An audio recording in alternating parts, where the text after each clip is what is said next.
Mitch Miller here. It is Wednesday, April 13th at 6:19 p.m. Eastern Standard Time, USA. And this is my little video diary going over my criminal and mental health record, encounters with police, and the mental health industry over the past, well, since I was 17, basically. So 21 years. So far I've gone over my first underage, my paraphernalia and possession charge, and my second underage drinking, which shows up as a disorderly conduct. Now I'm going to talk about my driving under the influence charge. I detail this and my legal theories about DUI law in my book M. It's just simply a novel entitled M, the letter M. It's on Amazon, but it's not for sale. But it's still uploaded to their system, and I have hard copies of that. But yeah, so it was a year after I got married, so 2010. We were up in Franklin once again visiting my parents. Decided to go out a couple places. Earlier in the day I had been at a picnic, had a couple beers, was home by like 3 or 4, took a nap at like 3, then we went back out at like 6 or 7. We got into Franklin like, 7, 8 o'clock probably. Stopped by my cousin's house and we smoked some marijuana with my cousin's wife in their shed. Then we met some friends at a bar, the Celtic, I believe, which was only about 10 blocks from this location. So I did drive under the influence of marijuana, which I'll get into, 10 blocks to the Celtic. I had one beer there. Now because of my past charges, I've taken extensive drug and alcohol classes as mandated by the court, and I know that the human liver, can get rid of one alcoholic beverage or one beer per hour, so that you wouldn't even have a blood alcohol level basically. But you can have 0.08 in Pennsylvania, which each alcoholic beverage is 0.02. So you could have 4 drinks in the first hour, technically, and be at the legal limit. We sat at the Celtic for about an hour, so it's getting to be 10 o'clock. I nursed a beer there. We went to another bar. I can't remember which one. I want to say we went to 3 bars total, but one might have only been 2. I think we went to the Corner Pocket or something like that, or somewhere, and I had one beer there. I nursed the beer for an hour so I drove about a quarter to a half a mile to that location. My spouse was with me this whole time. Then, so it's about 11:30. We went to the Tally Ho, which is now the Purple Goose, and I had one beer there, nursed a beer for an hour. I was aware that I didn't want to be over the legal limit of alcohol in that town because of my problems in the past. So it had been about 3 hours since I smoked marijuana. The effects of that were no longer really relevant in my inebriation, I guess. And I had 3 beers in 3 hours. Liver takes care of about a beer per hour, so I technically would blow 0 .00 on a breathalyzer test, maybe .02 at the most. Before we leave the Tally Ho, it's 12:30. Someone tells me that there's a DUI checkpoint along 322 in Franklin.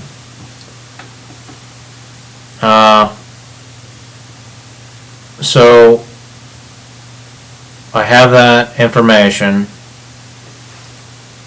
but we leave the Tally Ho and I drive right towards the DUI checkpoint. It's a joint DUI checkpoint between the state police and the Franklin police, so that they could get anybody leaving Franklin city limits with the state police and anybody coming into Franklin with the Franklin police. I drive, it's like I'm on cruise control, and I said on the last one, it's as though a CIA satellite or a Johnson & Johnson satellite was beaming a signal directly into my brain. And at this point I had 8 to 10 silver fillings in my teeth, metal fillings in my teeth. It was as though I was in cruise control, just heading home the same way I always took home. And it's as though the supercomputers or the CIA supercomputers or whatever wanted me to drive directly into this DUI checkpoint. When we get close to the DUI checkpoint, there's a construction sign set out along the road that says DUI checkpoint in orange and black. When my headlights hit that, I snap out of it. I'm like, oh shit. I panicked. I turned around at a car dealership before I got to the checkpoint. I head back into Franklin, and a police cruiser pulls out behind me. They had a chase vehicle. Now, later when I hired a lawyer, it is not illegal to turn around before a DUI checkpoint. But they sent a chase vehicle to follow me. They said I crossed over the yellow center lines, which I did when I turned left to head towards my aunt's. As soon as I turned left, they turned the lights. They followed me for about 5 blocks before I went to turn left. I told my wife, be prepared, we were going to pull us over. They did. They pulled me over on a side street when I turned left.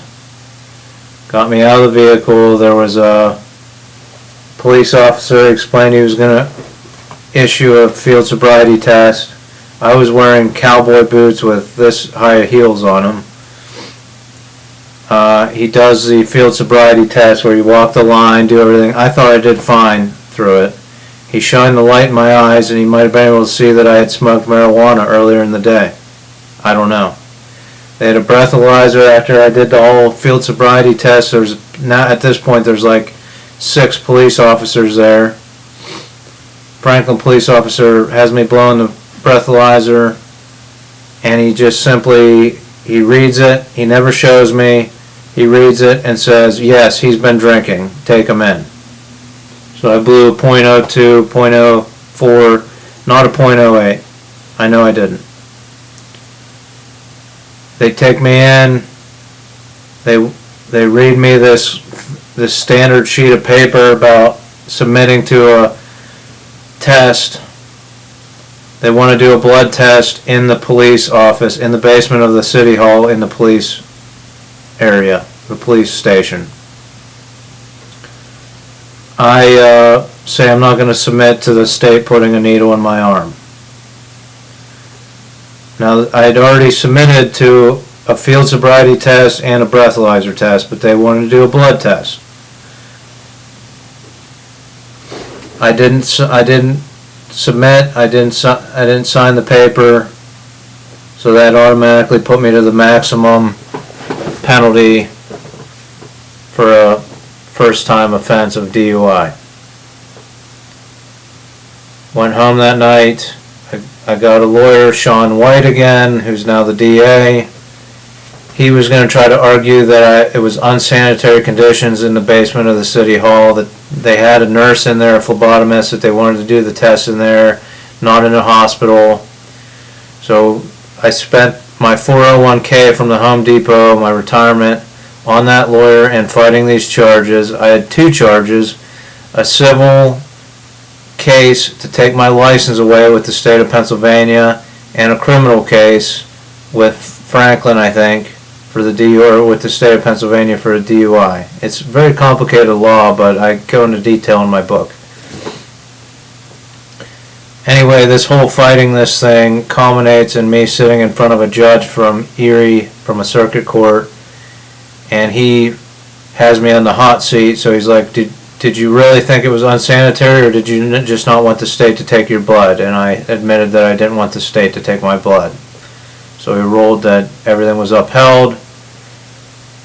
Now, because I was 26, it had been 7 years since my paraphernalia charge, so I was qualified for ARD again. So I got ARD, but I still lost my license for 2 years. Basically lost my painting business because I couldn't drive my truck. Was on ARD, and then the next infraction happened where I got my felony charge and got diagnosed as schizophrenic, or schizoaffective disorder. I was put in solitary confinement. I'll go into that in the next segment. But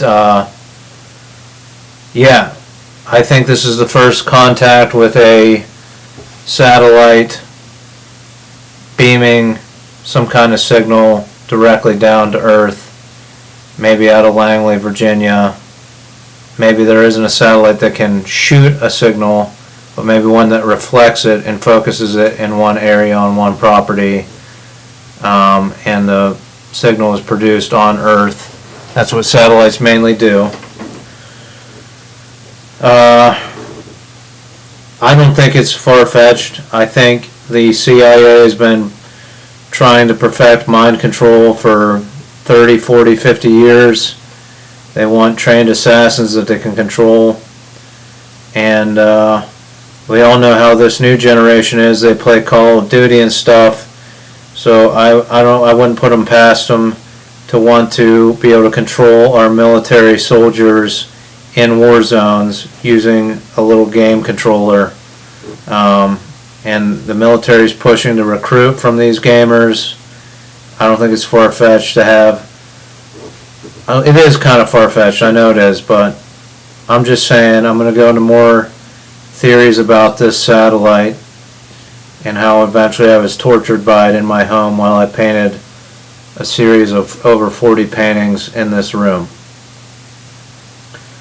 I think someone, whether it's the Fraternal Order of Police or the CIA or Johnson & Johnson, wanted me to comment on DUI law and get steamrolled by the Franklin and State Police, which is what happened. So that's about all I've got on that incident. I'll go into how my ARD was revoked, my accelerated rehabilitation disposition was revoked when I had my nervous breakdown, or secondary contact, where motor reflexes come into effect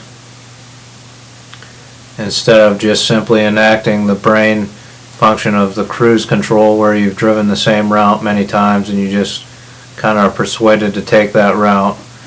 I'll talk about actual motor reflexes on the next segment, which will be Friday.